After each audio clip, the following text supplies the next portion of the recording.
Merry Christmas! It's December, and that means it's time for Congress to put a chunk of gun control in your stocking. I'm Phil, and this is the Minuteman Moment. And while I've got you here, make sure to pick up our limited edition GOA Christmas ornament.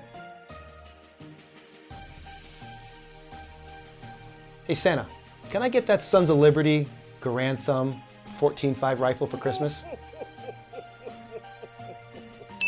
There's no surprise here, but anti-gun lawmakers are trying to include gun control in a must-pass bill by hijacking the National Defense Authorization Act, or NDAA. This is a really big deal because the NDAA directs how we fund our military. And the reason they put language like this in the NDAA is because they know it's very difficult for members of Congress to look like they're not supporting our troops and not supporting our national defense.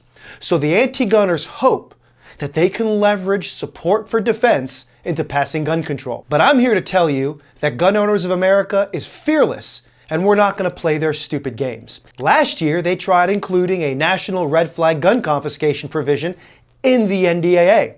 GOA found out about it and passed on the information to you. Between our work on Capitol Hill and your calls to members of Congress, we were able to get that provision pulled out.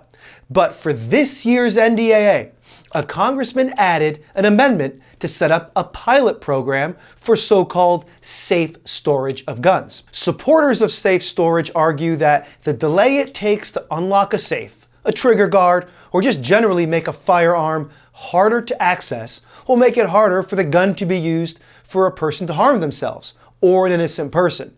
The reality is that if people want to hurt themselves, they can do it without a gun. And delaying access to a firearm won't change that either. They know that if they can get safe storage in this bill, then they can get even worse gun control in the next NDAA. Politicians with radical agendas love putting forward innocent-sounding proposals like, this is just a pilot program, or it's all voluntary. How this plays out is after these innocent, non-threatening proposals get passed, they manipulate the results to be whatever they need them to be. Then they use these fake results to beat us over the head and push for even more radical proposals. And so for this proposal, it's a voluntary program for military members to work with the Department of Defense to develop a so-called safe storage law. And if you think about it, these laws are as useless as putting a lock on a first aid kit. In an emergency, you need quick and ready access to first aid supplies, and the time it takes to undo locks may cost lives. And as a real-world example, let's take the case of a family in California. A deranged, naked man on meth broke into their home with a pitchfork and murdered 2 of their 5 children. Here's a bit of background on that story. Their father kept a gun in his home. His children had learned how to fire that firearm, but he kept it locked away and hidden from his children. According to their uncle, the father was more afraid of the law than of somebody coming for his family. The uncle said he's scared to death of leaving the gun where the kids could get it because he's afraid of the law.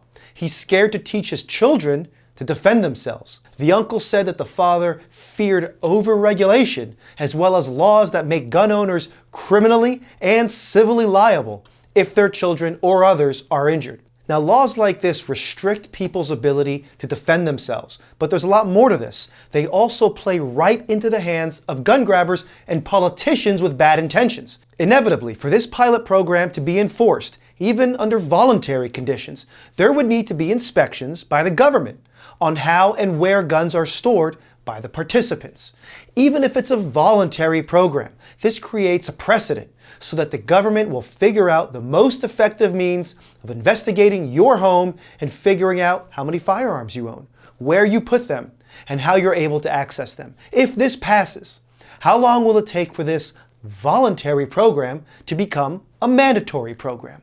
To sell this program, they had to come up with an excuse for making guns difficult to access in an emergency. And so the pretext for this is stopping veteran suicide. And so this amendment to the NDAA doesn't get to the root causes of the high service member suicide rates. Instead of actually helping service members, this amendment would blame the tool rather than the root problems for causing these tragedies. Other countries like South Korea or Guyana already have tough gun control laws and a low amount of firearm ownership. But both countries are on the list of top 5 countries with the highest suicide rate.